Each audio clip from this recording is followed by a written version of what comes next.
We all want to feel lovable and loved by the people we have relationships with. But narcissists don't love people the way we expect love to be. Narcissists view people as things that serve them. They kind of view their significant other the same way. I love my phone in the sense that I take it everywhere I go, right? And it helps me with a lot of stuff, and I appreciate its existence because of what it does for me, but the second my phone breaks. I mean, it's purely conditional. My love with my phone is conditional love once it breaks. I'm gonna wind up getting another one, and that's not gonna hurt me or bother me to do that. Unfortunately, malignant narcissists view people in that same sense. So, somebody that's striving to feel love from somebody that's incapable of giving it, is only setting themselves up to be hurt, to have their self-esteem eroded over and over again. We talked about the 5 things that people chase. We kind of explained. I'm hoping I explained why narcissists can never give that to you, but now, I want to focus on how you can get it, and it may not be from the source that you're hoping, but you can get it and it will change your life. I used to hear years ago about, your external world is always a reflection of how you feel about yourself. It's always a reflection of your beliefs.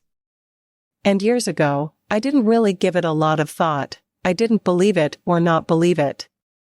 It was just like something I would hear. It wasn't until I was on my own healing journey and I really looked at my life that I could literally say, wow. Everything that I experienced was a reflection of how I felt about myself. I didn't see myself. I didn't appreciate myself. I didn't love myself. I didn't know what self-love was. I didn't respect my boundaries. I didn't even know what a boundary was. I didn't hear myself right. Because we all have that voice inside, but I would either minimize it or think that no, that could be wrong. I didn't trust it, and so what happened? I wound up in relationships with people that reflected back to me what I wasn't even giving myself. I wound up with people that didn't, whether they were friends or different family members, or even work relationships. With people that didn't see, hear, respect, value, or love me either. And as a recovering codependent, I did what every codependent did. I strove to get it externally because as a child that's how we learned. That was part of my upbringing was, I had to get it outside of self, and so as I grew up that became the template of all of my relationships. And it wasn't until I changed how I viewed myself that everything completely changed. So, I want to talk about some really simple ways that you can start getting this from self even if you're still in a relationship with a narcissist. So, for example, being seen and appreciated. I say this a lot to my clients that they come to me saying, I do this, and she never sees it. And I ask them, do you see it? Do you ever give yourself credit for what you do?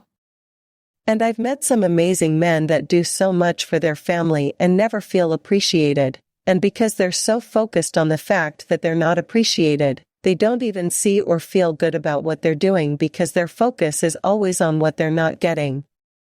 And when they change their focus, and they start seeing and appreciating themselves, no, it doesn't change the narcissist, but it does change how they feel inside. For example, a dad that gets up early because his wife refuses to get up early to get the kids ready for school. Rather than staring at what she's not doing, which is stealing the joy and the time he's having with his kids. Changes the mentality to, wow, I'm so glad that I have the time in the morning to be here for my kids. I'm so glad, look how happy they are.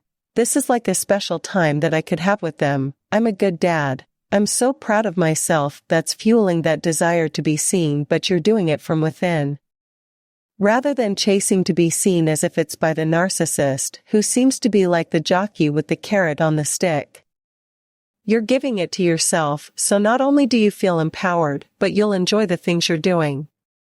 If you don't view it that way, and you're staring at what this person isn't giving you no matter how hard you try to get it, you're not even going to be able to enjoy what you are doing. As far as hearing yourself right, the toxic person doesn't hear you. Are you connected to self? Do you listen to what your inner self needs? For example, sometimes our inner self says, I'm too tired to do that, I don't really want to do that. I've done so much, I want to say no, but we shut that voice up. Why? Because we want to do it, because maybe the narcissist will appreciate it, maybe they'll be happy with us, and it never happens. So, if you want other people to hear you, you have to hear you, and if your inner self says I need to say no, you need to listen and respect it even if it makes somebody else disappointed or upset. People are allowed to be disappointed and upset in life, but you need to honor yourself. When it comes to valuing yourself as well. How you see you. Starting to notice the things about you that you wish the narcissist noticed about you. You start valuing them. Whenever I talk about this, I always think of when I'm out to eat, and my husband does this to me all the time. He'll be like, if he tastes something that he doesn't like, or that's like completely disgusting, he's like, oh my God, this is so gross, try it. And I'm always like, no thanks, I have no desire to try that. When it comes to self-value in a way, we're almost like, I don't have value, I don't like myself, will you like me? Will you try me? And that energy just attracts narcissists. We like attracts like that's coming from a shame-based identity, and guess what, narcissists have a shame-based identity, and it's like a magnetic attraction. So, start seeing your value and recognize that it's not dependent on whether the other person sees it or not, and the last thing is when it comes to love. We all want and deserve to be loved in the relationships we're in, but the reality is that we need to have self-love. I bet if I asked you to give me a list of everything you do to try to prove to the narcissist that you love them, and that you get to the relationship because it's important to you, I bet you could come up with a ton of things that you do, that go unnoticed by the other person. And if I asked you make me a list of everything you do for yourself that shows you, that you value you, that you love you, I bet it's like hitting a dead end and just a blank screen goes across your mind, and it's because when you're so externally focused, you don't even realize how little you do for yourself. But when you exercise self-love, you raise your value because guess what, the narcissist sees you like this, but sometimes we stay here because we see ourselves like this, and self-love raises our value, and it helps us to feel enough, it helps us to feel just as good as the next person. It helps us to feel that we're allowed to take up space just like the next person, we're allowed to be ourselves, just like anyone else is allowed to be themselves, and you start allowing yourself to do that by giving yourself the self-love that you need. Thanks for watching this video. Don't forget to like and subscribe. If there is anything that needs to be discussed, write in the comments column below.